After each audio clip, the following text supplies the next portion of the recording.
around a little bit. We're going April 5th. I'm sorry, April 5th. Thank you.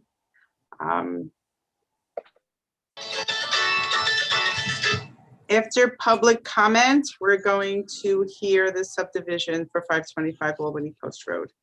So, okay, so I have a motion to approve the March 22nd minutes? So move. Second. Okay, any discussion? All in favor? Aye. Aye. Aye. Opposed? Okay, motion carries. So we're going to start our public comment, which is not the same as the public hearing. If people are here to comment on something other than Homeland Towers, please raise your hand and let Alana know, or let Alana know in the chat, and we'll begin there. Is there anyone here for public comment? Okay, so we're going to close public comment. Anybody? No, Alana? No. No, I think you're good. Okay, so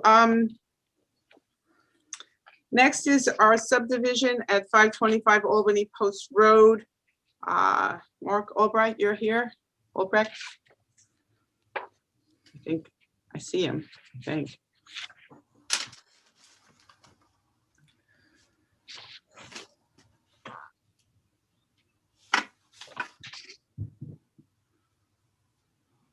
Mark? He's here and Robert's here. I see both of them. I'm here. Oh, Mark apparently has his mute on. I don't know. we But saw him. that's my guess. Mark, can you hear us? I don't know if you can hear. Okay. Mark, can you speak? Let me text him. Okay. We can't text individuals. No. Alana, can you text him on the chat? Yeah, I was just about to. Hold Yeah, on. good. Should do it.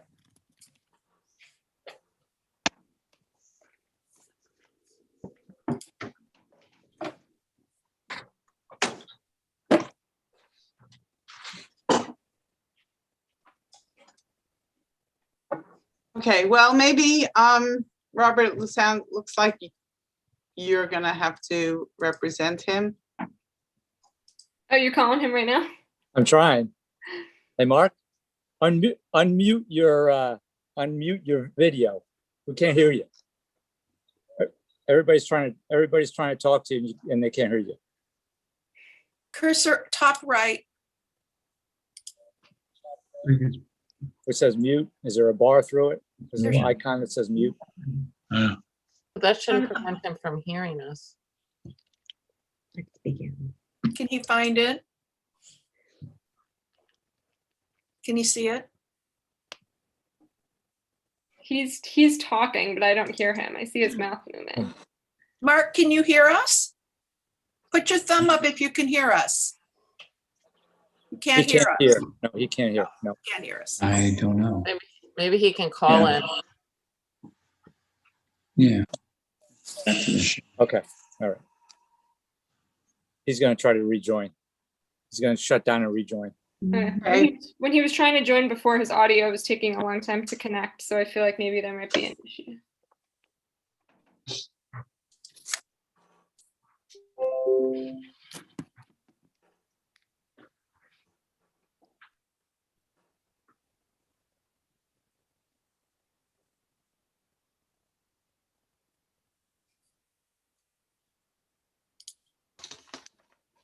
Can you hear me? Yeah, Yes. we got it now. Oh, sorry about that. Okay, great, thanks. Sorry. So we have, we received a new letter from our engineer. Andy, do you wanna go through that? Sure. So they essentially did everything that we asked.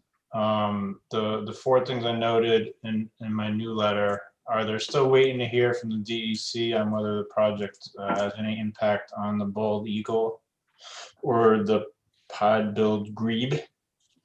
So once they get that, they're probably going to say that there's no impact because it's just one house. They got in touch with the New York State Parks about the archaeologically sensitive area. And they said basically that if he's not east of that stone wall, that's the sensitive area, then they don't need to do any further study. And they're not, they're west of the stone wall that they referred to. We got a copy of the original file map, had a bunch of notes on it, the one in 2003. So we just wanted to make sure that it was consistent with this map, with the notes and everything in it, and we found that it is. And then they provided a list of waivers that they're requesting, and I think that they're all reasonable waivers considering the scope of the project. And that was it. So really the main thing we were just waiting on is the DEC letter. Okay, so does anyone on the planning board have any questions? Oh, Amanda? Thought that we had discussed having the wetlands inspector and a site visit, but at the last time this project was before us, there was too much snow on the ground. So Andy, I have a question. Do you Yeah. think we need a wetlands inspector here? I would be surprised if there's wetlands where, because of how the slope of where they're putting the house and it continues the pitch pretty far down the hill below that. There could be wetlands, it's possible, but I would be surprised. May I share my screen?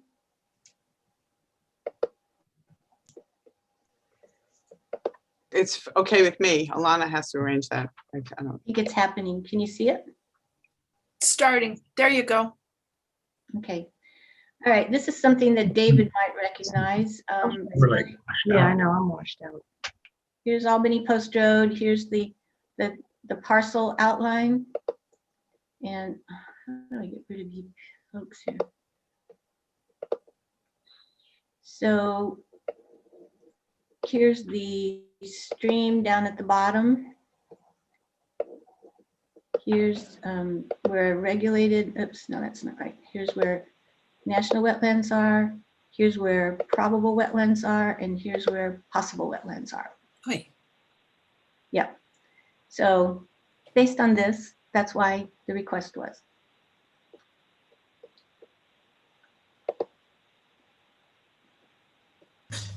Okay, so maybe what the wetlands inspector can go out when we have our site visit. And that Right. would work. Yeah, that's good. In case you're wondering what that was, that's our online version of a new document that we're putting together called the Natural Resource Inventory. So it has a lot of that kind of information that hopefully will be useful to all us planning board members going forward. What's the document called? The Natural Resource Inventory, it's a draft right now. It's before the town and village boards for adoption, hopefully next month. So it shows my current house in the wetland, in the possible wetlands Yes, it does. and other houses. So what are we supposed to do if those existing houses are in wetlands? Is there going to be remediation? No, I mean, if if you're not before us, this is not a violation if you're pre-existing the wetlands law, but it's something for you to keep in mind, especially if you're thinking about doing other work. And it's also something to think about as far as water levels and flooding in the future. And because I know the land pretty well, I'm just curious who's putting this together to come up with that. I mean, I guess everything can be a possible wetlands, but do we So have? that's based on, there's about 19 different references that are used, references, reports, documents from everything from national down to local level. And it does say possible and probable. That's why we have the wetlands inspector go out and see whether or not you actually, so he can give you a yes, no, very quickly and easily based on the types of soils and vegetation and so forth that's there. Okay, well, I'm confident when he sees it, it should help clarify. So. Yeah. Okay, anyone else? Jane, did you get It your was this- questions? I'm good. That Amanda covered both questions. Okay, so we will now be able to arrange a visit to the site, and maybe we can do it along with the wetlands inspector. And we should probably, anyone else have any questions on the board? Does this need a public hearing? Did we set one? No. No, we have to do seeker first. Rick? Yes, on a subdivision seeker, which is different from site plan and special permit, seeker has to be completed before you can have a public hearing on a subdivision. If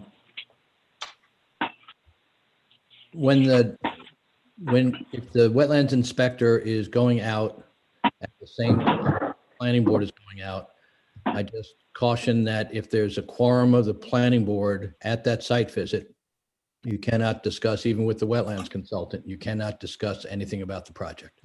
We never do, Rick. We know that. Yeah. Just Thank a you. note of Yeah, no, caution. thank you. No, we're very careful, always. Glad to hear it. Okay, and it's probably appropriate to set the seeker review for, I don't know if we can do our next meeting. Andy, do you think you can prepare something? Yes, will do. Okay, That's and then, EAF part 2, Andy, you'll do? Yeah. okay, and then, Are you talking about the 12th, April 12th? if Andy can get it ready by then. Yeah. Will we have had the site visit and the wetland inspector's report by then? Maybe not. We can try. I can send out an email in the morning. Great. Because otherwise, the one after that's the 26th.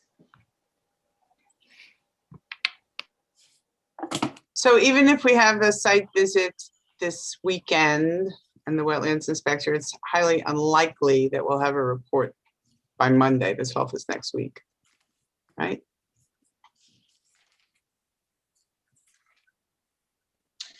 It would be better to have the DEC. Have you gotten anything from the DEC, Bob? I've had numerous phone calls, numerous emails, and been told by a friend of mine that works in another program that you're gonna have a lot of trouble getting a JD out of these guys. It doesn't matter what program, because they're so backed up and so understaffed. So I don't know what to do, except go to the commissioner or go to the, the Region 3 commissioner, So I don't know. When you say JD, you're Jurisdictional determination. for the wetland you're talking about. No, I'm talking about the threatened and endangered. Okay. I mean, and does that have to hold us up? I mean, can we move through, Rick, without that and put that as a, wait till the end and maybe by that time we'll have that determination No, that's clearly part of the environmental review. Okay. I know of nothing though that requires input from the DEC. Obviously, if there's some kind of permit from them, it requires a permit. But the applicant can, rely upon the expertise of the DEC and provide that to you, or the applicant can hire their own certified environmentalist who can prepare a report with respect to those endangered species. And you can look at that. And if you're want to, you can have your own expert look at that report. So I don't know, if we're concerned that the DEC may never get back to them or not get back to them within 8 months or a year, it's not required for the planning board to move forward, but you do have to have expert testimony with respect to those species. Usually that's done by way of a report from the applicant, and then that gets reviewed by an environmental consultant that the planning board would hire to review it. So are you saying we shouldn't have the part 2? Well, you can have the part 2, but knowing that you're not going to make a determination of significance until you get all that information. So you can have the part two, the planning board can review it, have time to review it rather than having it being rushed. And then just sit on it until you get the final information that you need. And then the part two can be updated. And then the public hearing. In other words, we can't have the public hearing. Yeah.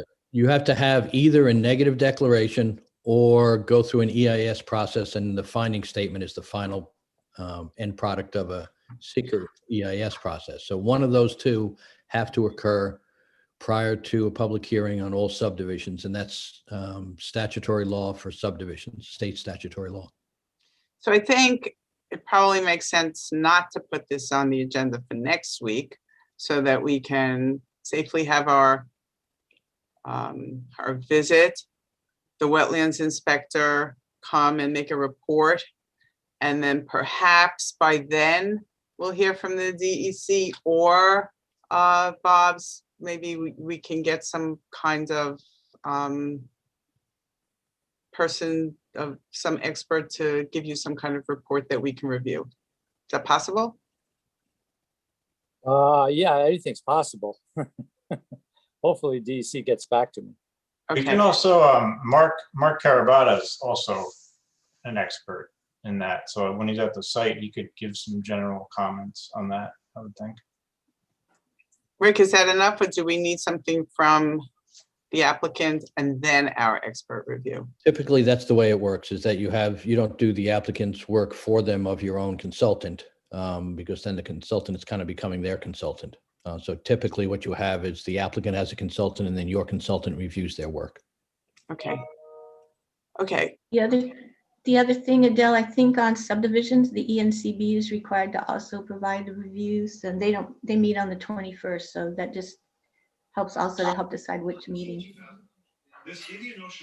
Okay. So why don't we, the next meeting after next week, Alana, is the 26th? Yes. Okay. So why don't we try to prepare as much as we can of the part two, Andy? Have our meeting, have the wetlands inspector, have a report from the ENCB. Names of arms. I don't know what that is. It's Okay. somebody who just got muted. Okay. And hopefully hear from the DEC. Sound good? Rick, sound good? Yes. And what about the site inspection? Alana's going to send something around tomorrow to see when we can have that. Okay.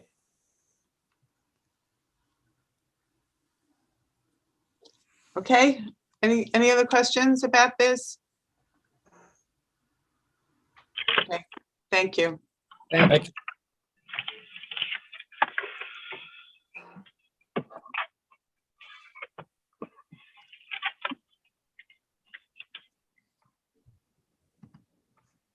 Okay, so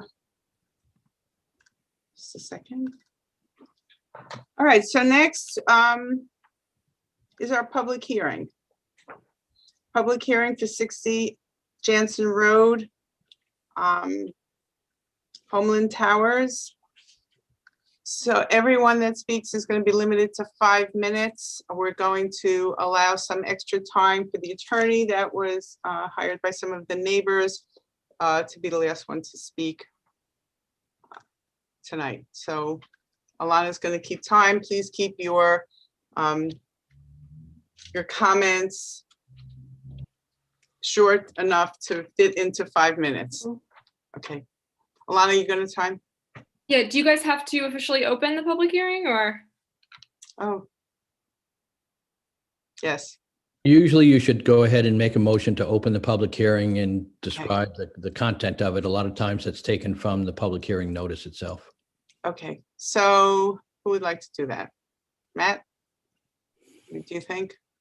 No? Okay. Jane, you're muted.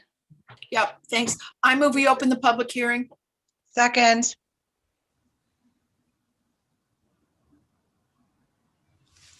Adele? Yes. Excuse me? Yes, we have a second? Yes. Second. Yeah, Amy seconded. Okay, any discussion? All in You're favor? gonna just- Aye. Adele, Going to describe the content of the meeting? We're opening the public hearing for Homeland Towers LLC, 60 Jansen Road. It's a public hearing that is to cover both comments on the draft environmental impact statement that has been deemed acceptable for public distribution by the board previously and available on its website. It's also a public hearing for site plan, special permit, and the wetlands permit. So all of those topics, if anybody has comments on any of those topics, they should be spoken about now. Alana, do you want to ask the first? Yeah, sure. So Mr. Campanelli is going last, you said? The attorney? Wait, just a second. Did we take the final vote on that? No. Opening the public hearing? Okay, so all in favor? Aye. Aye. Okay. And is Lyle here? Lila's here. Okay, I'm just not seeing him. Okay. All right. So, Alana, first person? Yeah, did you want the attorney representing the neighbors to go first or go last? I think last would probably be better. Mr. Okay. Campanelli, you comfortable with that? I'm very comfortable with that, Ms. Chairman. Thank you. Okay. Okay, so then Michael Martins from 1 Jennifer Court. Hello, everybody. I'd just like to yield my time to Counsel Andrew Campanelli. Thank you. Thank you. But I don't think we're gonna I don't think that this is that kind of public hearing. We'll allow Mr. Campanelli a good amount of time to speak. So if that's what you're going to comment on, I think it's not necessary. But thank you. Anyone else? Is there, Alana, you want to just call the names and see? Yeah, sure. Elise Solomon.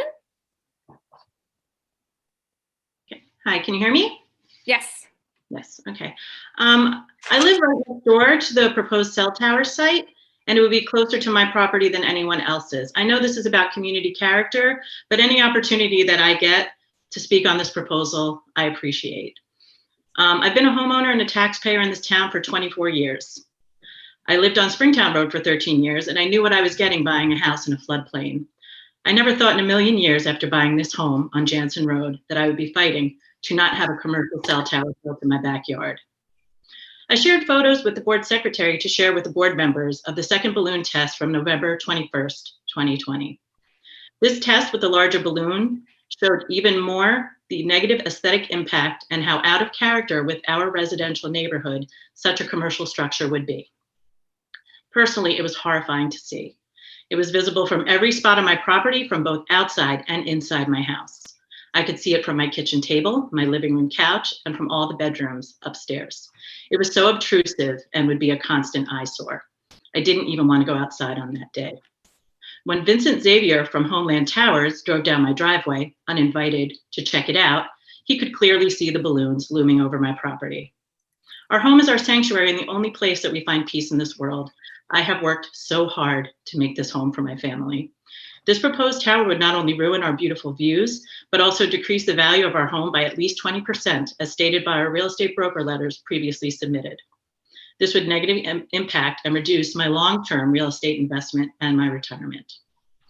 The impact on our neighborhood also would go to the disturbance of our wildlife, the environment, and the infringement on the ecosystem and our beautiful wetlands in this area. Although I know my personal aesthetic impact is not a part of this decision, I just want this to be a part of public record. This sets a terrible precedent for our beautiful town, known for its beautiful landscapes and views.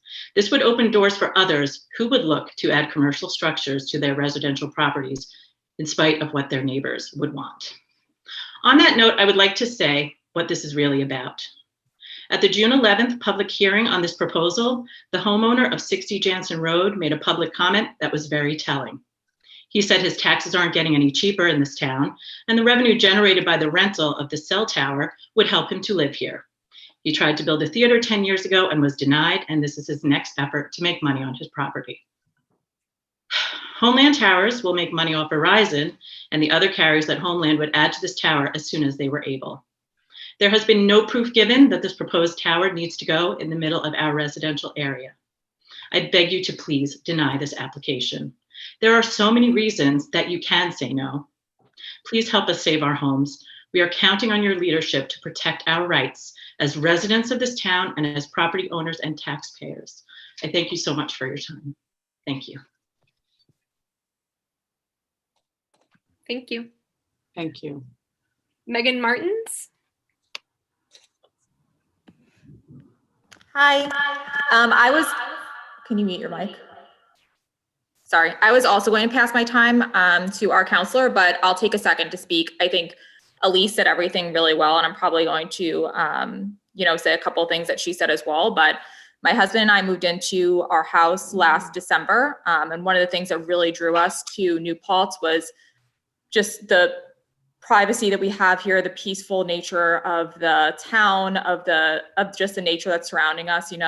A main thing that drove us to this house was the views that we have of the mountains and just the greenery and the beauty that I think brings a lot of people to New Paltz. And when we had that balloon test, it was really shocking for us. We didn't think that we were going to see where the tower would be as much as we did, but we saw it from all of our windows upstairs. We saw it from the room that we're hoping will be a nursery one day. So it's something that we'll be seeing every day. And it's just not what brought us this town. It's not part of what brought us this town. And I think what Elise said about opening the door to other companies doing similar things like this and really changing the footprint of what really drew us to New Paltz is a big factor of why we're so against this tower going up. Also, to Elise's point, the idea that the value of our house would go down is something that's obviously very important to us for our long-term goals. We hope to live here forever, but just that idea that this could potentially impact the value of our home is something that's very negative to us as well. And just overall, I think that Elise spoke really well. I'm hoping that some of the other neighbors will speak well as well. And we all kind of have the same testament that it's something that is really just hard to think about. This might go up in our town. So close to home. Thank you. Thank you. Thank you, Megan. Harriet Clark Weber. Hello, well, these ladies, and especially Elise, you said it so well, so I apologize already for a little repetition. My husband and I also recently purchased our house at 8 Jennifer Court to retire to.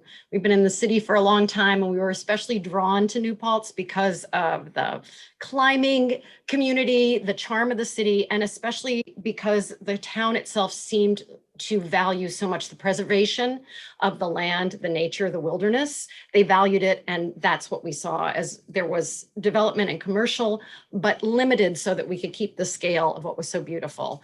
We saved a long time to purchase this house, and it's surrounded by woods and the beauty of nature. This cell tower, as we saw from our balloon test, will transform our pristine view of a peaceful, lushly wooded lot to one dominated by a massive 150-foot cell tower flashing hello day and night. On both of the balloon tests, they were clearly visible from my son's bedroom, our living room, the back deck, and from almost every corner of our property. My husband was infuriated because, as the others, we came here because of New Paltz and the respect for our residences and our community and the nature around it. We couldn't imagine waking up every morning to this tower, saying hello to it from our deck while we drank our coffee, or staring into it as we were weeding the garden or trying to protect our beautiful trees.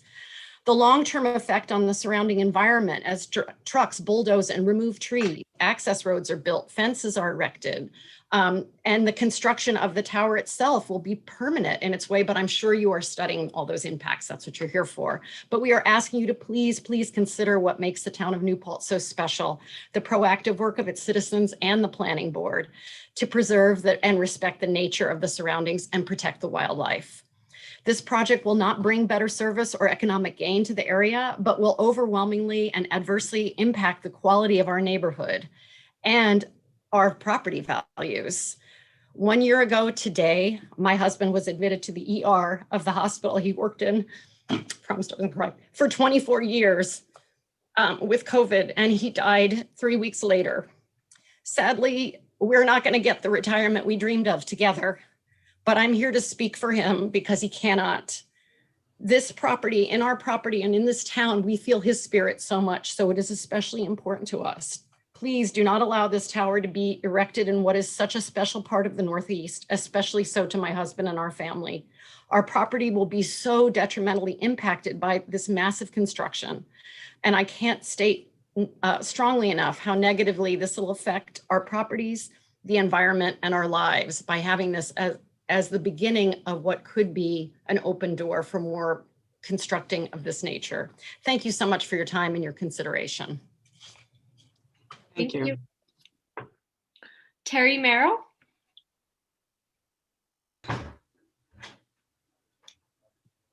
You here, Terry? I saw you. You ready? Thank you. Thank you. I'm sorry, we all miss Barry so much. I'm here, Terry Merrill, 5 Jennifer Court. My next door neighbor abuts the property, 60 Jansen. All right, that's how close we are. I'm here to ask you to deny the permits to build this tower in our neighborhood. I want to trust you to uphold our town's zoning and building regulations to protect us here. Please protect us from a very irresponsible placement right in the center of our neighborhood where it doesn't belong. Yes, as everyone is saying, it was the beauty of New Paltz that drew us all here. But for us, it was the town's ability to preserve the natural beauty and the character here that made us really know that this was the place we wanted to settle, believing that our investment in this community would be safe and respected. We are over 60 adjoining homeowners and families. Please don't make all of us wrong about that, about the confidence that we had moving here and buying here. I'm very distressed to think what will happen to New Paltz if the protections that so many people years ago diligently put in place to protect us, when they crumble with this variance and another and another. I mean, where does it go? The permits, the variances like this should never be approved when they clearly will destroy the settings and the beauty of every single home around this project. And it will devastate the property values of every single one of our adjoining homes for years to come. In addition, I want to point out, as many of you know, that it created a monstrous eyesore that is obvious to anyone, that would be obvious to anyone if it were to be built, anyone passing on Jansen or on 32 South in the vicinity of Grandview Road. Now, I already submitted a letter where I included pictures from our neighbor, Silas Rossi, and my pictures of 60 Jansen Road when the balloon test was done. And the photos are absolutely awful because the height totally dominates the skyline, even with all those trees below that surround it. Over on 32 South on Grandview, the terrain is different there and the trees are far lower than the tower would be. So the height is overpowering on the end of that street. And I'm sure everyone who saw that will never, ever forget what that looked like. I can't imagine, really, I cannot imagine that any one of the homeowners on that street would ever be able to sell their homes if that tower were erected on 60 Jansen, because all they would ever get is a grand view of a huge obstruction of New Paltz's gorgeous western skyline. It's insane. The other thing I wanted to say is that the proposed location is in the heart of our natural landscape, and all of us are very proud of the tranquility and of our very good fortune to live right here. We're not far from town, but it has all of its own incredible, peaceful beauty and remote rural feel to it. and everyone notices it. As soon as you turn off of Main Street, you go down 32 South and you get past the college. I mean, the landscape just opens up. The sky is huge. And the sight of it just opens your heart. It just relaxes your body and mind as you come home. Visitors that come here to our house, they never fail to mention that. It's just an amazing piece of heaven that we have right here on beautiful Jansen Road. So heartbreak is the only way I can think of to describe what it would be like to have the largest and most prominent feature of our gorgeous neighborhood become either a massive cell tower or some hideous fake pine construction. So please protect us. I mean, this is why we have boards like yours. Our homes are probably the largest investment that most of us will ever have. Please help protect us. Thank you. Thanks, Terry. Ron and Gina Mosselman.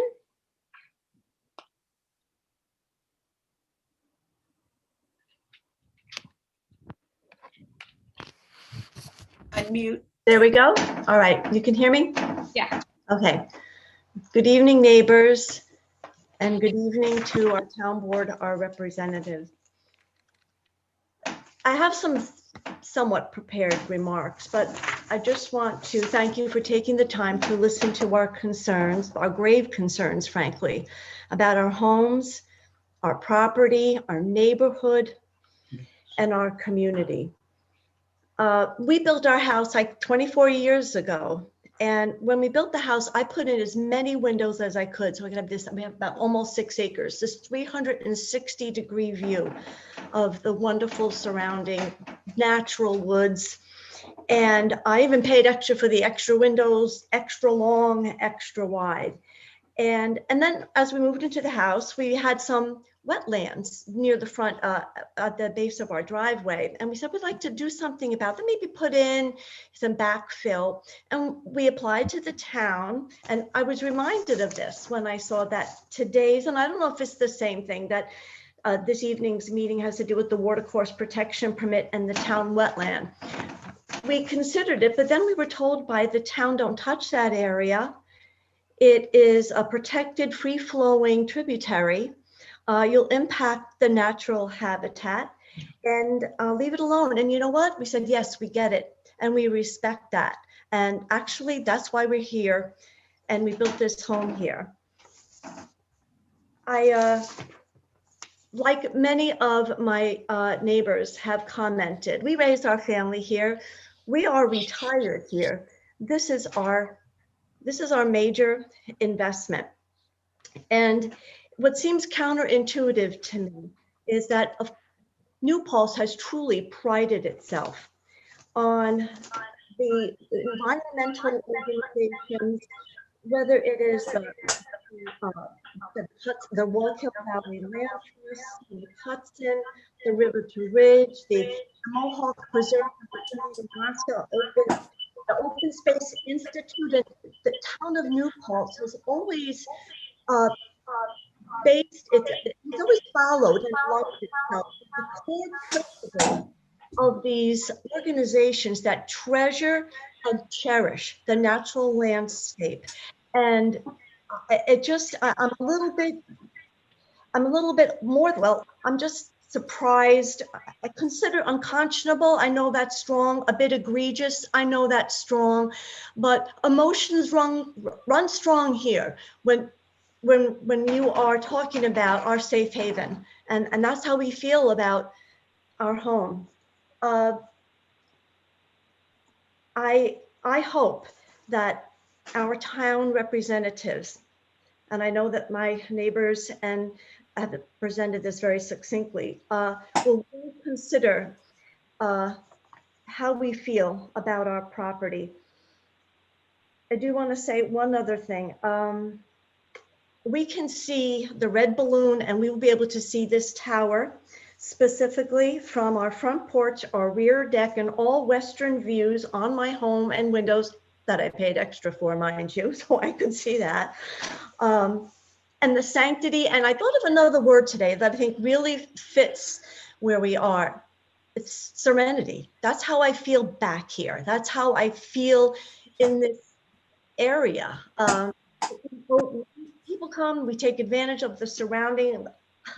It's just amazing that we were lucky enough to call this place home and get it when we could. So we're heartsick over this proposed proposal. That you will carefully consider the bucolic ambiance of this land that we call home. We ask you to do the right thing. We ask you to do the neighborly thing. And if I may, I have to close with a quote from 1887, Philip Smith, who wrote in the book, Legends of the Shawangons, "From these airy heights, mountain views may be seen, such as will strike the beholder with astonishment. Together, let's keep it that way." And I thank you for your time. I just wanted to add, and coincidentally, the time of day this meeting is, as I'm looking out to my left over here towards the west and the sun is setting, I wouldn't be able to have this view that I have right now sitting from this chair speaking. I would be looking at a cell tower, 150 feet tall. And God knows what else. I can't even think about that. That sounds insane. But it's If very real. something like this were to happen, what's going to stop next? McDonald's and Burger King right over here in town, Sunoco, Mobile, putting 150 feet signs so people can see them through from the throughway. It's the same thing. It's the same thing. And my final comment, in honor of our neighbor Barry, when they moved to this property, he would be out there tenderly and lovingly caring for his trees, his land, planting trees, and it, again, unconscionable, especially on this very day. I just had to say that. I will leave it at that. Thank you. Thank you. GU? I don't know. Yes, can you hear me? Yes. I live in the 500 Drive. I can share a true story of myself. I began to do house hunting in the year of 2016 in the summer. I was looking at a very beautiful house. Actually, I like that house more than my current house. And then when I drive around that house, I found there is a high tower close to that house. Then I refused to send an offer. And then my real estate agent told me the owner is willing to reduce, I think it's $20,000. I still refuse to send the offer to the owner. So in the end, I refused to buy that house and I buy my current house. And I can also share a story that's during this COVID-19, I work for the college and I have a colleague recently who is looking for houses. And then I told him maybe he can come to my area to look for houses. And because we are very close to the college, so he is very happy to do that. And then I told him maybe there is a potential cell tower in my neighborhood. Then he's like me. He refused to come. He's not happy to come to my area to look for the houses. And now he begin to look for houses in the neighborhood area and in the neighborhood towns. So these are two true stories. That's I think the cell towers that will reduce the market value of the houses. And that's my story. Thank you. Thank you. Paul Matz?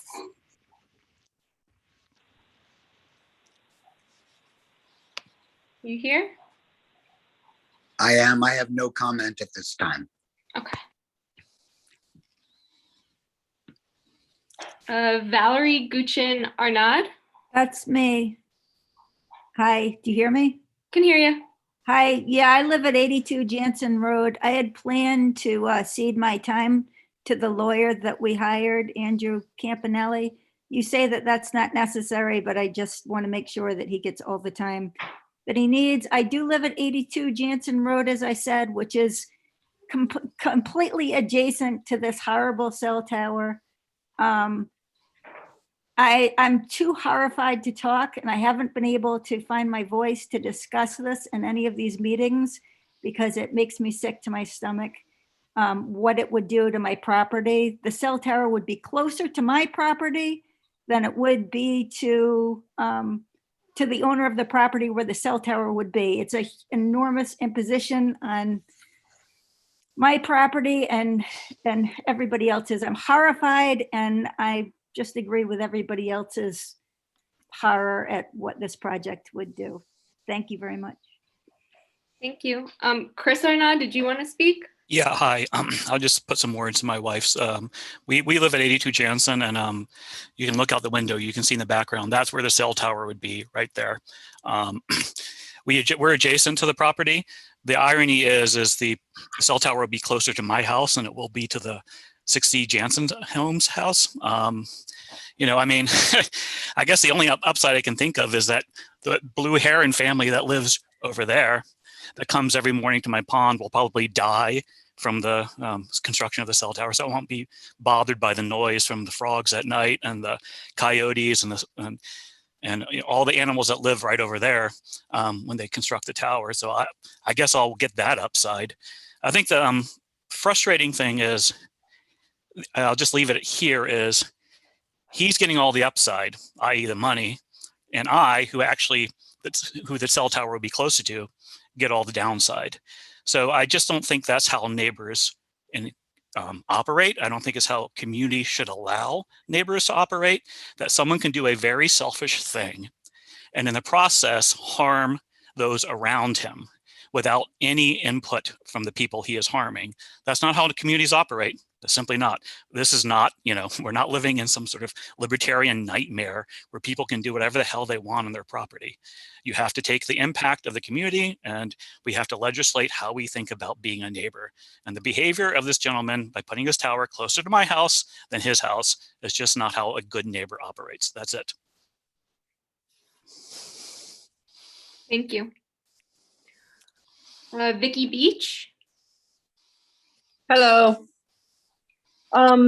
My name is Vicky Beach. I live directly across the street. I'm at 61 Jansen Road.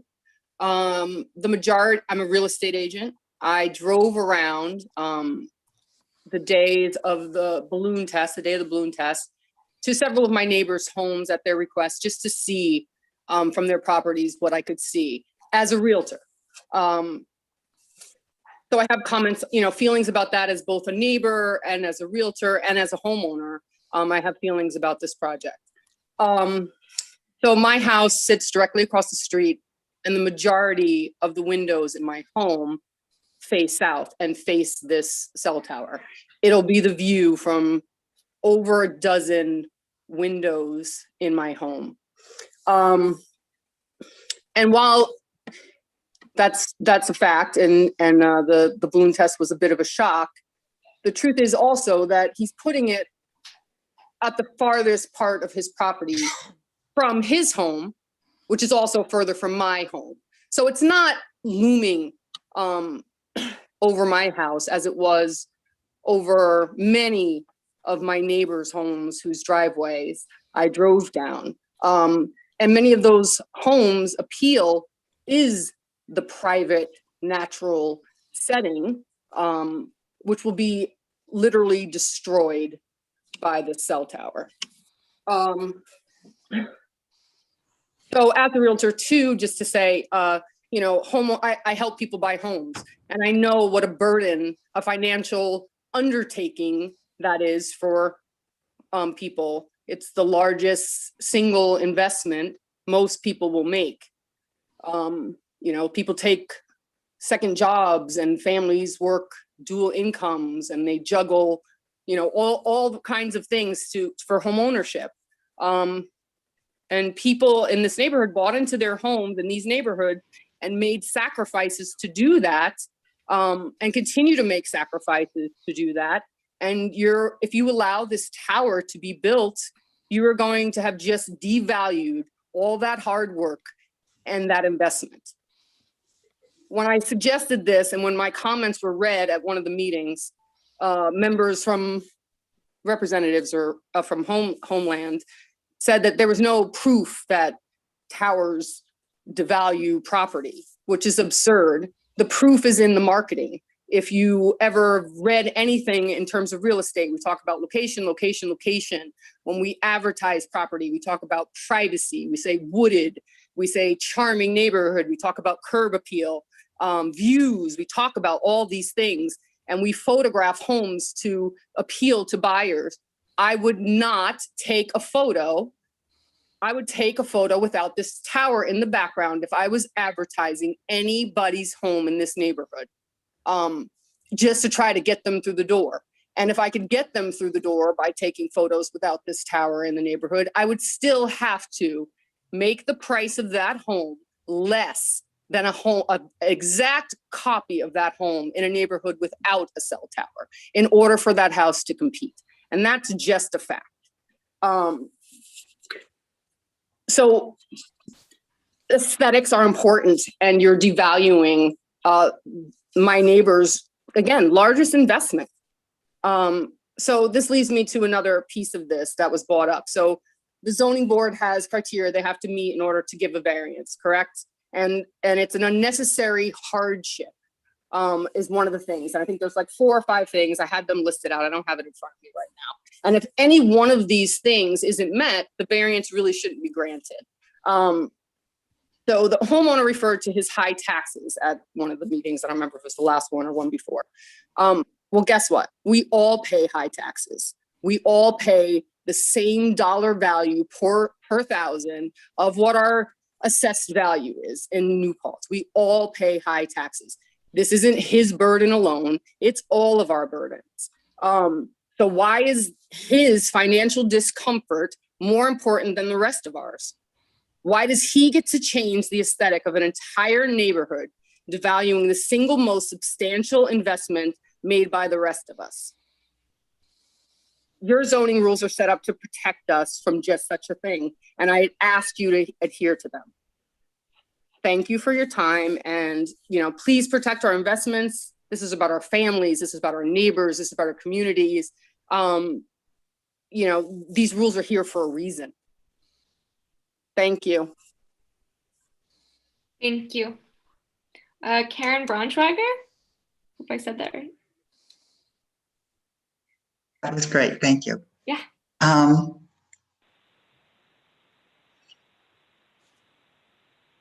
My name is Karen Braunschweiger, and I live at 3 Jennifer Court. My husband and I just moved to this neighborhood last April 2020. We chose New Paltz because we love the outdoors, the beauty of the area, the expansive parks and preserves, and the views from many places in town was the reason we looked for a home here. We found this house in a wonderful, quiet neighborhood, and as observers of nature, we love the wealth of trees and wildlife in the yard. If this cell tower is constructed, it will be visible from our backyard sanctuary, our deck where we spend much time in good weather, and from our bedroom windows. This would be very disturbing and counter to our reasons for purchasing this property. When we bought this house, we knew it was zoned residential.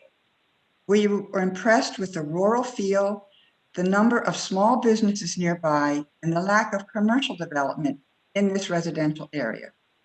We never imagined that a variance could be given for something as intrusive as a 150-foot cell tower. As recent buyers of property, I can assure you that the presence of such a tower would have affected our decision. Certainly, we would have viewed the value of the property to be much lower if we would have purchased it at all. We stand to lose value for property we just purchased. We would also lose the character of the property. I hope the planning board will consider these objections for us as new members of the neighborhood, but also for many longtime residents who have long-term investments in their home, in their community. Thank you for the time. Thank you. Mark Albrecht? Hi. So I live on Albany Post Road with my family. And I do appreciate almost everybody's comments and concerns about view. But I find that that is so insignificant to a much greater threat, and that is our health. The electromagnetic radiation that comes off of cell towers is a real health hazard. It is a carcinogen. There is real science that proves this. There are other municipalities that have stopped this from happening because of the science not furnished by the cell companies, but by third-party companies. I urge you to look into the science, and nobody has a right to affect our health from their property. So I urge you to look into that way of examining whether this tower should be in our neighborhood or not. I do appreciate the view question, but I do think it's insignificant to when our children start getting sick. That's all I have to say. Thank you. Was there anyone else before Andrew speaks? Mr. Campanelli? Hold on a sec before I just wanted to check in with the board whether or not you think it's okay for us to allow Mr. Campanelli to speak for as long as he wants, or if we should put a time limit on it. Any thoughts about that? Matt? I mean, I think we should have some kind of time limit. We don't want to spend hours. I mean, we could definitely spend hours, and I think that's true, but I think I've heard a lot from the people, which is really important to me. But we should have some kind of time limit. If I may, Mr. Chairman, I don't expect to go hours. I don't expect to go anywhere near an hour. I intend to get brief because I don't want to put anybody to sleep. So I'll keep it as brief as possible. Is that good enough? That's fine by me. Okay, anyone else? Okay, all right, thank you. Okay, Great. Mr. Thank you, Mr. Campanelli. Chairman. I do just have one other member of the public. Cheryl Engelhardt wants to speak. Hi, yes, thank you. And my husband is also, he also wanted to speak. He's the phone that everyone can hear right now.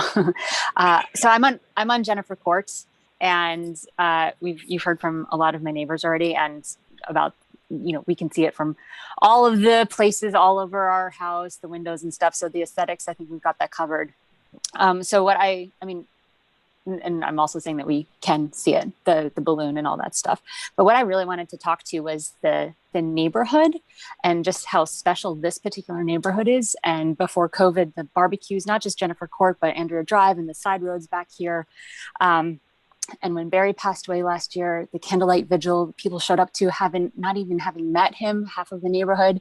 We come together, and we've come together, and the men and the women, but the women leading this fight, it says something, and this neighborhood does not deserve this tower. It's really extraordinary to see the work that's being done, and we are all privileged to be able to live here and to be able to pay taxes to a beautiful town and live in this amazing community, not just because of the aesthetics, but because of the people.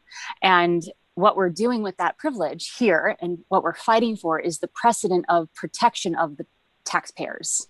And that is why I'm here, and that is why I'm sitting on this call, and why we are fighting to not have this tower put up, for all of the reasons, the science reasons, the real estate reasons, all the reasons that everyone else has so eloquently spoken to.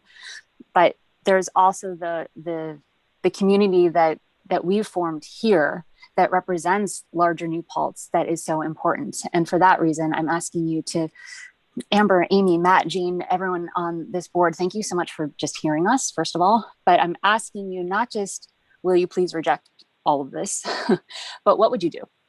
Like, if this was your home, these were the people that showed up on your doorstep when a family member died with candles, and the people that you waved to, every single one of them when you're walking your dog. Like, this is the community that needs to be heard.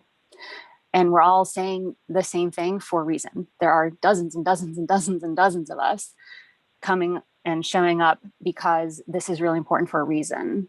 And that is all I'm going to say about that. So thank you so much. And I do want to just remind you that there's one more person, my husband, Silas, is ready to speak. So thank you for your time. Thank you. Okay, you're good. Can you hear me? Yes. Thanks. My name is Silas Rossi. I live at 4 Jennifer Court with my wife, Cheryl. I just want to reiterate everything that's already been said, really. Reinforce. I won't reiterate all those great points. But I did drive around on the first balloon test and take a bunch of photos from various points that were marked as places you would be able to see the balloon, and was pretty shocked just how much visibility there actually was, even though the balloon was at a much lower elevation than the tower would be relative to the trees around it. And I went as far as the Ulster County Fairgrounds, where I managed to get my first vaccination shot today, and you could see the balloon plain as day from there. It was actually pretty astounding. And I spent a lot of my time working at the cliff in the gunk on the ridge there, rock climbing. And I wasn't here for the second balloon test where I probably could have seen it from the gunks. But being at the cliff and being able to see any kind of tower like that just breaks my heart even more than it already has been from all the things folks have mentioned here at home. So I appreciate the time and commitment to this process from all of you, and encourage you to please treat this as if it is your neighborhood and your home. And yeah, thank you. Thank you. Okay. Mr. Campanelli. Yes, good evening. Thank you, Ms. Chairman. My name is Andrew Campanelli. I'm an attorney. I do handle cell tower matters across the United States for 28 years. I'm going to be as brief as possible. You have very capable counsel, so I'm not going to get into the specific requirements under your code for a special use permit or site plan approval or a wetlands a permit, because your counsel can take care of that. What I'm concerned with, and by the way, I do represent 18 homeowners within the town.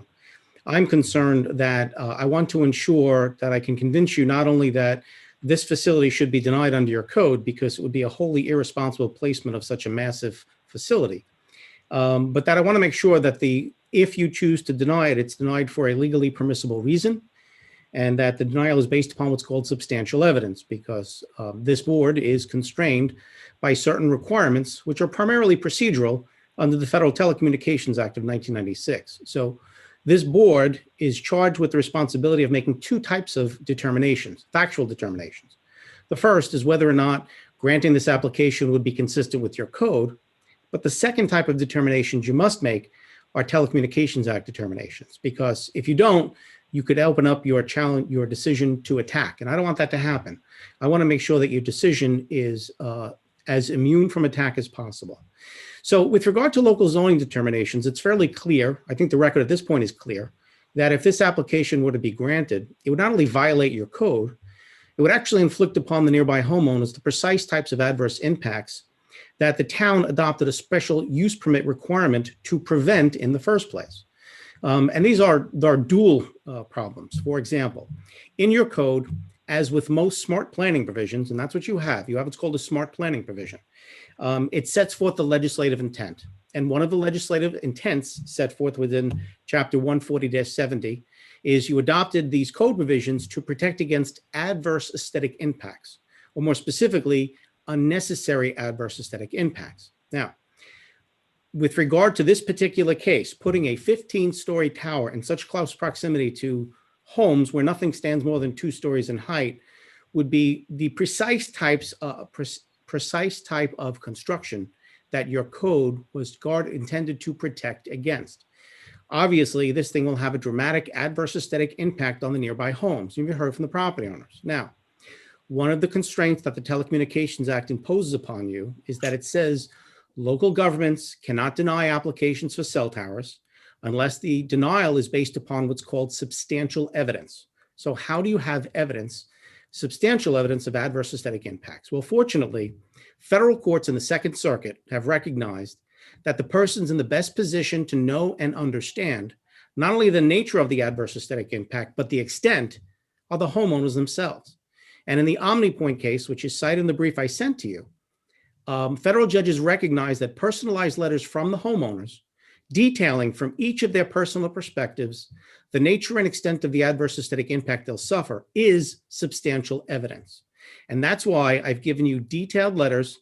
They're attached to my submissions as Exhibit A in the exhibits submitted in opposition to this application. Those letters give you first-hand accounts, and they are substantial evidence within the meaning of the Telecommunications Act of the adverse aesthetic impacts that the irresponsible placement of this tower would inflict upon them. Now, on the other side of the coin, and by the way, you and you alone, the board, you get to decide under federal law, number one, what evidence you'll consider, and number two, the weight that you will choose to give any evidence that's been submitted before you. Now, under your code, the applicant is required to provide some type of visual impact assessment. And in this case, the applicant has not even come close to satisfying the requirements of a visual impact assessment, because in this case, as in so many other cases, there's one thing that the applicant has not provided to you. Whatever images they gave you, they did not provide you any images taken from the perspective of the nearby homes. This is not by accident. Site developers do this all the time. And in the OmniPoint case, the federal judge said, whereas here, a visual impact analysis is submitted by an applicant, and in that analysis, they do not include any photographs taken from the perspective of the actual nearby homes, it should be disregarded because it's defective. So their visual impact analysis is defective and should be disregarded, while we have personalized letters from the homeowners that, according to federal judges, are substantial evidence. So number one, you've got substantial evidence and a ground to deny the application because of the adverse aesthetic impacts. Number two, where you plop a 15-story tower this close to residential homes, anyone would know it's going to adversely impact the property values. It's unavoidable. Now, again, you need substantial evidence. If you're going to determine that the irresponsible placement of this facility at this site is going to reduce property values, you need substantial evidence. Well, what do federal courts recognize as substantial evidence of reduction in property value? Letters from real estate brokers. Real estate brokers are licensed professionals, and they can give their professional opinions as to the adverse impact on properties or property values, which these properties will sustain if this tower goes up. Next to my submissions as Exhibit B are letters, professional opinion letters from licensed real estate brokers who are not just familiar with real estate markets, they're acutely familiar with the real estate market here in the town. And they've submitted professional opinions detailing how this tower, if it goes up, it's going to reduce the value of the nearby homes by between 15 and 20%. And that's fairly substantial. Third is the question of need. I'm constrained to point out that the applicant is Homeland Towers. Homeland Towers is not a carrier. You can't get a phone contract with Homeland Towers. It is what's called a site developer. They're in the business of making money by building wireless infrastructure and then leasing space or capacity on that infrastructure to carriers like AT&T or Verizon. It is important to understand that when you adopted your smart planning provision, one of the explicitly stated goals was to minimize the number of towers needed to provide wireless service. I don't posit to you that cell towers should be banned everywhere. They're a necessary evil. The proper goal of a proper zoning code is to minimize the unnecessary impacts from the irresponsible placement of a wireless facility, and while allowing companies like AT&T to saturate the town with coverage, to minimize the number of towers necessary to provide that coverage. The problem is, this applicant has not given you any probative data to show, number one, that this facility is needed, much less it's actually needed at this specific location, at this specific height. Here's why. The biggest problem facing towns across not just the state of New York, but across the country, is that applicants, and mostly site developers, try to show a need by providing you propagation maps that are computer generated. They are easy to manipulate, and they don't give you the data you need to figure out if this is a good location for a wireless facility. Here's why. Sophisticated local governments don't blindly exceed propagation maps or environmental need analysis. They look for probative, hard data. Here's what I'm talking about. Drive test data. It is extremely easy for this applicant, and specifically Verizon, to show you, number one, if there's a gap in service or capacity deficiency. If there's a gap in service, what they can do is do a drive test. They literally take a recording device, they attach it to a phone, they drive through the area, And that recording device records their actual signal strength every few milliseconds. With that hard data, that will show you, number one, if there are gaps, number two, where they are, and number three, where the geographic boundaries of the gaps are. If and only if you get that data, would it place you in a position to ascertain if granting this application would be consistent with smart planning? Because if there are gaps and this tower doesn't cover them, guess what? Homeland Tower will be back 6 months from now for another tower because the first tower didn't cover the gaps. And by the way, it's not just local municipalities. I'm sure you're going to hear the applicant's attorney claim, this is nonsense. We've been giving propagation maps for years. This past summer, the FCC itself has said, we don't want to accept propagation maps without hard data from wireless companies anymore. We want hard data. FCC issued proposed ruling 20-94. And within it, here's what its staff said, quote, in this section, we propose requiring mobile providers to submit a statistically valid sample of on-the-ground data, i.e. both mobile and stationary drive test data as an additional method to verify mobile providers' coverage maps. This is all over the internet. In similar vein, the California Public Utilities Commission also said they're not going to accept propagation maps without hard data, and neither should you, and here's why. You can look this up on the internet. The allegations all over the internet are the FCC does not want to accept propagation maps because there are allegations that the companies that provide them exaggerate the coverage, showing there's more coverage than they actually have to get more grant money. On the flip side, the argument is when they find a location which is cheap, they will manipulate the propagation maps to show it's got to go there. So I respectfully submit to this board that you should require of this applicant that they provide hard data, drive test data if they're claiming the tower is necessary to provide, to remedy a significant gap in service. And this is why. One of the other constraints the Telecommunications Act imposes upon you is that you cannot deny an application for a wireless facility if denying the application, such as this one, would amount to an effective prohibition of providing personal wireless services. Now, how can Homeland claim, if you deny their tower, that you prohibited someone from providing personal wireless services? They have to prove two things to you. And who gets to decide whether they prove it or not? You do. They have to prove, number one, they have a significant gap in personal wireless services. Again, without hard probative data or evidence, you can't make that determination. But number two, they also must prove to you, to your satisfaction, that their proposed installation at the precise site, at the precise location on that site, and at the precise height is the least intrusive means of remedying that gap. If and only if they've proven both of those things to your satisfaction, can they then claim you must grant their application, even if it violates your code. Most notably, it is critical. If they claim that these criteria are satisfied, you must make fact-finding determinations. You must determine whether or not they prove both of these things, irrespective of whether you want to deny the application on another ground. Now, the final problem with their argument is Verizon's own data. Again, they'd have to prove they have a significant gap in personal wireless service. The problem for them is Verizon has its own database, which is accessible to a website maintained by Verizon. And that's a copy of their map for this proposed site is annexed as Exhibit C to my submission. According to Verizon's own data, Verizon has no gaps in service at the precise location where they want to install this tower. Look at Exhibit C. It shows it's created by Verizon. It shows red with its coverage and white with its gaps, and there's no white areas. Now, I'm sure that opposing counsel is going to tell you, oh, that's really just for marketing. Yes, Verizon has disclosed that map to the entire world, saying there's no significant gaps, but you shouldn't pay attention. That's really just a marketing ploy. It even has a disclaimer that says we don't have perfect coverage. I'm not claiming Verizon has perfect coverage. What I'm telling you is this. According to Verizon's own database, they have no significant gap in coverage in the precise area where they want to put a 15-story tower in a residential neighborhood where no home stands taller than 2 stories. That in and of itself should give you grounds to deny the application. And by the way, if anybody has any questions, please ask me. I'm trying to blow through this pretty quick because I made a promise that I'd be brief, and I want to be brief.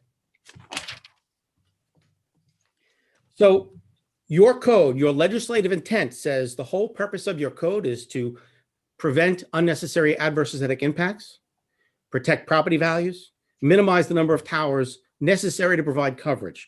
And granting this application would be inconsistent with all three of those legislative provisions. So I think I've gone through most everything that I wanted to cover. I just want to make sure that I made clear, number one, Homeland doesn't get to tell you whether or not they have a gap. They can provide evidence, but you and you alone get to determine whether they've proven to your satisfaction if they have a gap. You and you alone get to determine if they've proven that this is the only place the tower can go, and it has to be 150 feet tall, and it has to be on the specific area on the specific site. They can't just say, we've looked at other sites and they don't meet our coverage objectives. That's hogwash. They have to provide actual evidence. If they've looked at other sites, let them provide proof that there's a reason why they can't use the other site. Were they turned down for a lease? Let them provide proof that the property owner won't let them enter a lease with them. Let me just look real quick and I'm going to finish up. I'm sorry, I tried to go so fast that I want to make sure I didn't miss anything. Oh, I'm going to ask you, all of you, please read the memorandum I sent you. I also have a specific provision regarding lack of a sufficient fall zone. There is no sufficient fall zone in this facility. Definitely, there are situations where there are structural failures, ice fall, debris fall. I see them all the time. I deal with it all across the entire country. And the final thing to think about is the Middle Class Tax Relief and Job Creation Act of 2012. You've seen images from the balloon test. If this tower goes up to 150 feet, under the Middle Class Tax Relief and Job Creation Act of 2012, once it's built, Homeland would be free to increase the height of this tower by an additional 20 feet, and this board would be powerless to stop them. So if you think a tower at 150 feet would be bad, 170 is going to be worse. And that would simply afford Homeland Towers an opportunity to lease yet additional space to either other carriers or even these carriers, perhaps for 5G coverage. So with that being said, you have the evidence before you.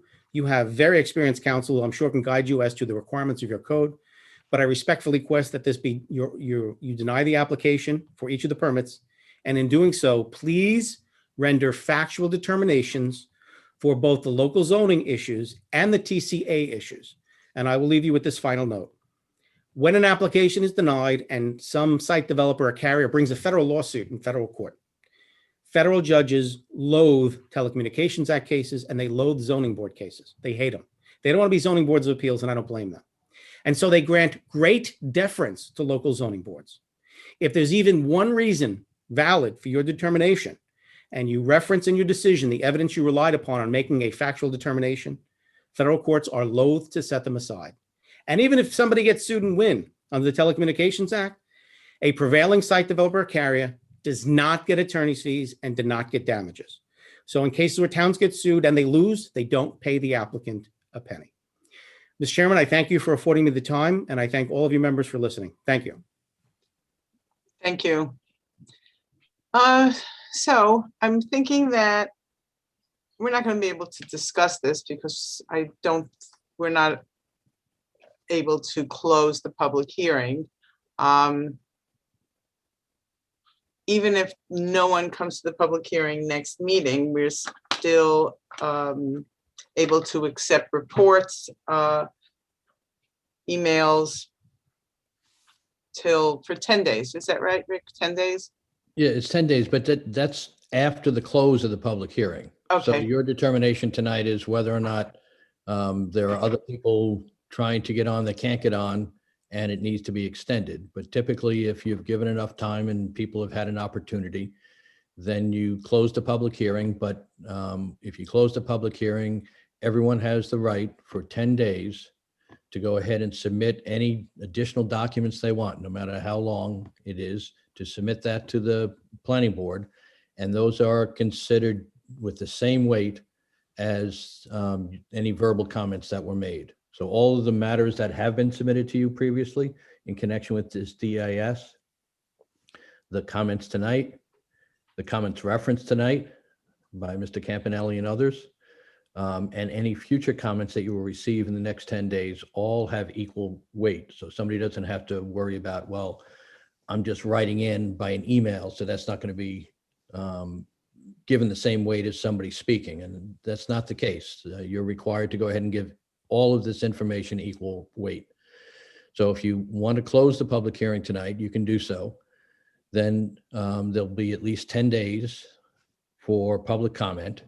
And then you will determine whether or not you want to keep it for 10 days. You can extend it a little bit longer if you think that it's around a weekend or a holiday or something like that. And then, so you should set tonight, though, if you close the public hearing, a specific end date so everyone knows exactly when they have to submit by. And then you will need some time after that date for the planning board to consider all those potential comments that will be coming in. So I would not suggest having it placed on an agenda just a few days after that, but you should probably give at least a week or so additional time for the planning board to digest all that information that they may receive in the next 10 days and the information that they may not have read up to this point in time. Okay, so I'd like to hear from the planning board whether or not they feel it's appropriate to close the public hearing. I see everyone but Lyle. Lyle's here. Okay, Jane, what do you think? I think that we absolutely should not close the public hearing tonight. I think that we've heard from a number of the neighbors. I have to say, I'm a bit surprised we haven't heard from even more of the neighbors. And I think we need to give everybody who wants to speak to us the time to speak to us. And certainly not before the next meeting. Perhaps we could take it up then. I just think this is too big of a project for us to rush anything. So anyone that wants to speak to us, please come and talk to us. We want to hear from you. And that's part of what we're doing here, in addition to all the other things we do. Lyle, what do you think? Oh, I can't hear you. Can't hear you. Lyle, you're muted.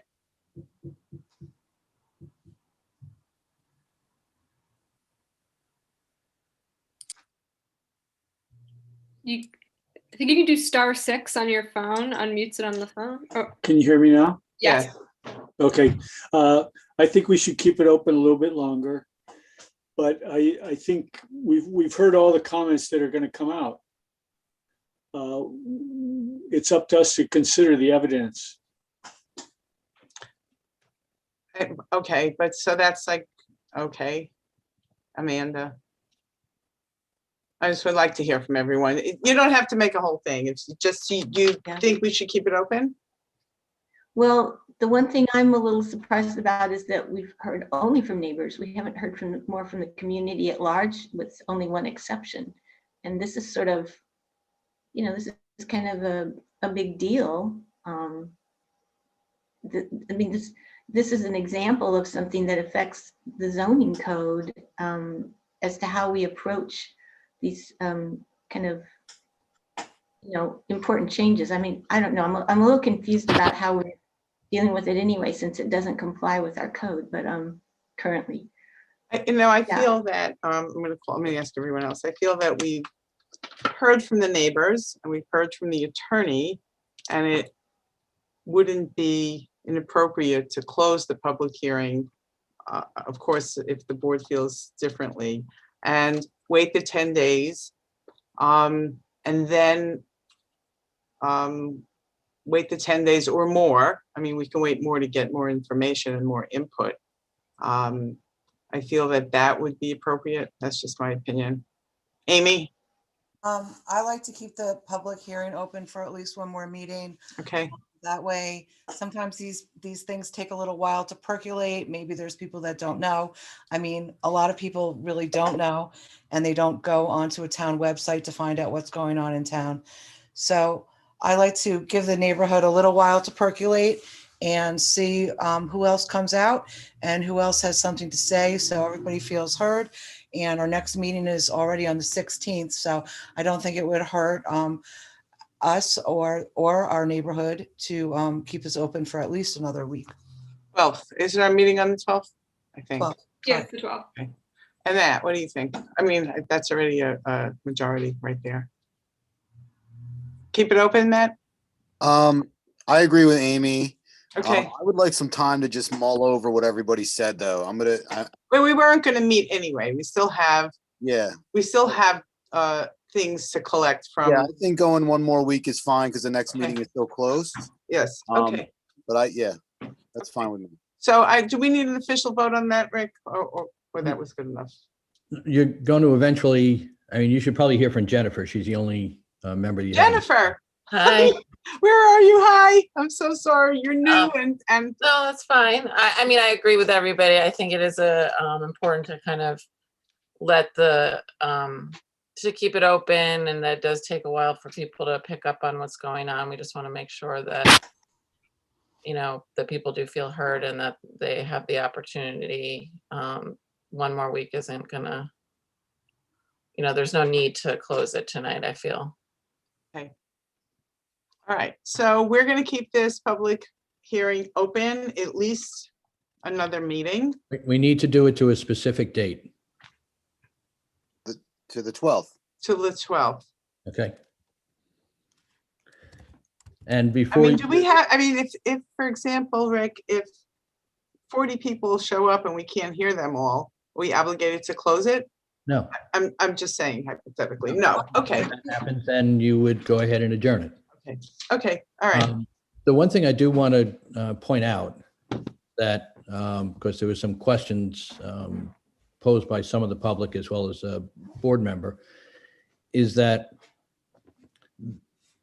after this is, let's say after this is closed, the public hearing at some point, and the comments are done, and then you come back, your next decision is not going to be on the application as a whole. It's not going to be as the site plan. It's not going to be as the special permit or the wetlands, right? Those are being deferred right now. And in order to try to focus the proper attention, this is just the next decision you're going to be making is with respect to asking for a final environmental impact statement. And then after that, it will be a finding statement, a seeker finding statement. After that is completed, the ZBA will then take it up. Having completed seeker, they're allowed now to act, and they will determine whether or not to grant a use variance to allow this cell tower in a location that's not otherwise required or allowed under the code as a permitted use in this area. And it's only if the ZBA grants that use variance will the application come back before you for the site plan, special permit, and the wetlands permit. All right, so that's sort of the timeline of how we're operating with respect to this. Yes, Amy? When will be the appropriate time for board members to make comments? Sure, that's a great question. Okay, so you can make comments, the usual way that it's done, you can certainly submit comments if you want in writing, and that will make it part of the record, or you can hold your comments until after the end of the public comment period.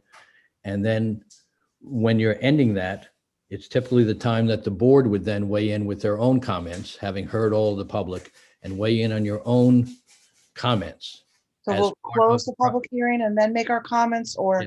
Yes, that's how it's typically done. You can make them anytime during the public comment period as well, but usually board members go ahead and wait until the public has completely weighed in, and then you take that into consideration and weigh in yourself.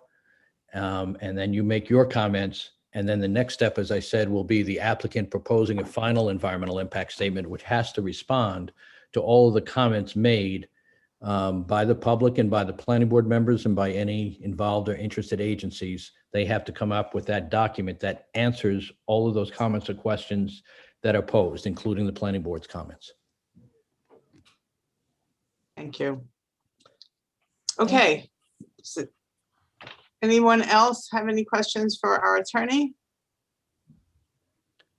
All right, we need to vote now. You had a motion, I think it was seconded. Was it? Or no? To Motion. adjourn The the motion to adjourn it to the public hearing to April 12th, 2021 at 7:00 p.m. or as soon thereafter as it can be heard. Who wants to make that motion? Jane? So move. Okay, the second. Second. Okay. All in favor? Aye. Aye. Just for the record, I know that sounds unanimous, but on virtual meetings, especially people who are not chiming in visually, it's usually proper to have what's similar to a roll call vote and go ahead and ask each person to identify themselves and how they're voting. Okay, Del Ruger, Chair. Aye. Matt Mandagato, DeGrato, aye. aye. Matt, can you repeat that? Me, Matt DeDonna, aye.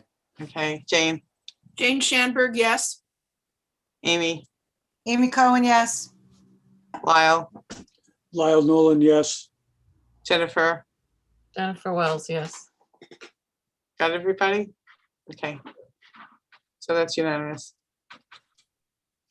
Okay, so we're set to, it's not appropriate right now to hear from the attorneys to the applicant, right? We're good. Typically, I mean, the applicant, if it wants to, can weigh in, but typically their time to weigh in is with the final environmental impact statement, which is mandated that they respond to each of these comments. Okay. But I just for procedure's sake, so everybody understands this, on an adjourned public hearing, there's no new public notice that's published, right? So you had the published notice for tonight, and then you're allowed to adjourn it to another night, and there's no new publication that's required. Okay. It will probably get noted by whoever the press is covering this meeting. That's usually what happens. Absolutely, Amanda. Okay, Might so also noted on the town website. Yes. It should be on the town website. Yeah, please. Amanda, Alana, you can arrange for that, correct? Yeah, the agenda for the 12th will probably go up tomorrow or Wednesday, and then the Zoom link and all that information will be on that agenda. Thank you. Yeah. And then people can email me, obviously. okay, so we're going to close the public hearing for tonight. Adjourn to next week. I think we're all set. We have a motion to adjourn. Second. Who firsted? I move we adjourn this meeting. Okay, Second. okay. All in favor? Aye. Aye. Okay, thank you, everyone. Jennifer, I didn't mean to ignore you. I'm really sorry. Yeah, welcome, Jennifer. Thank you, everyone. Okay, good Thank night, you, everybody. Thank you. Good night, everyone. Thank you all. Bye.